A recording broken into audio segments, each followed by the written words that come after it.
Yo ho, it's Papa's life for me. Yo ho, a pirate's life for me. We pillage, we plunder, we rifle and loot. Drink up, me hearties, yo ho. We kidnap and ravage and don't give a hoot. Drink up, me hearties, yo ho. Today we're going to be talking about storms, seasickness on deployment out at sea. Is it really that bad? Should you be worried? Are you going to drown? Are you going to die? Most likely not.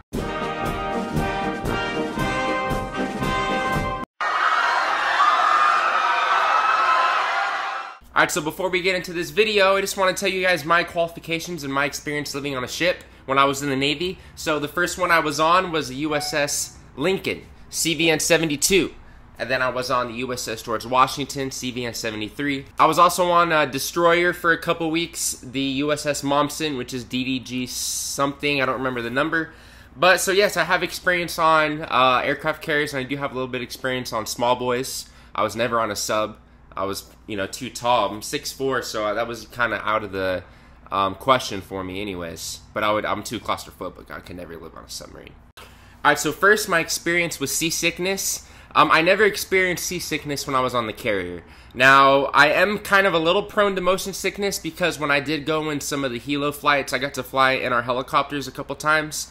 And I did kind of get a little motion sickness from that just because, I don't know, the helicopter, like the G-forces, like the way it feels, it's kind of odd at first. You kind of have to get used to it if you've never flown in a helicopter before. But anyways, I'm not really too prone to it, but I did experience seasickness when I was on the destroyer, when I was on the small boy.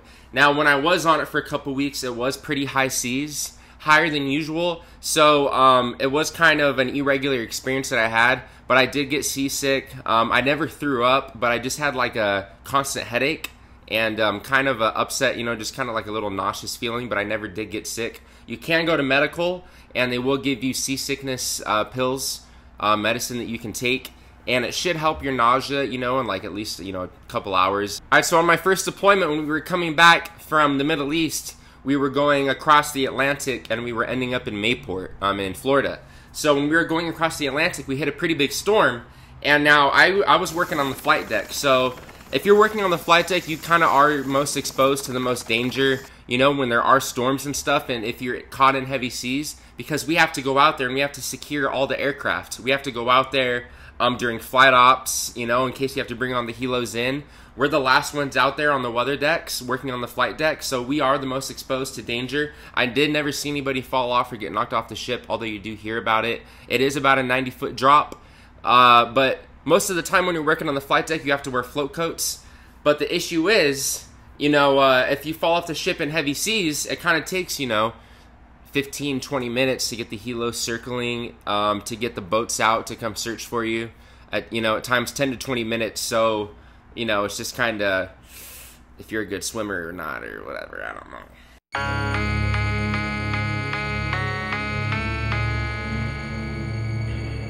But yeah, seasickness on the carrier. I did see people that got seasick when we were in that big storm, like I was telling you, in the Atlantic. There was only like a handful of people that were sick in quarters that like just couldn't handle it. They sent them to their rack and they just kind of slept it off until the medicine kicked in the next day. But like I said, there was only a really select few that really got sick on the carrier because it's a huge floating city. It takes a really big storm for you to even feel the ship rocking.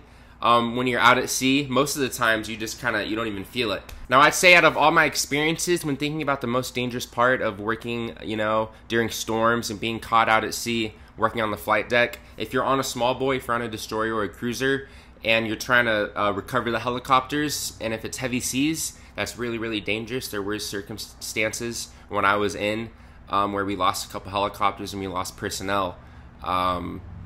That unfortunately there was an incident where there was really heavy seas. It wasn't secure with the RAS cable, and just a big wave came and tipped the helicopter over, and they lost the whole crew. Rest in peace. But yes, small boy flight deck operations, very dangerous. Definitely only the best of the best get sent out there.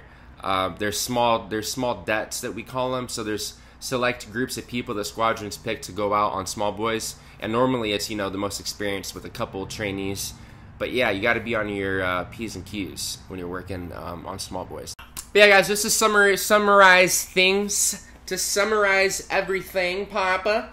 You know, normally you won't have to worry about getting seasick if you're going to be stationed on a carrier, unless you're in a really, really big storm, which most of the time we try to avoid the storms anyways. We kind of go around them, or, you know, whatever you got to do. If you're on a small boy, you will feel the ocean a lot. You will be rocking.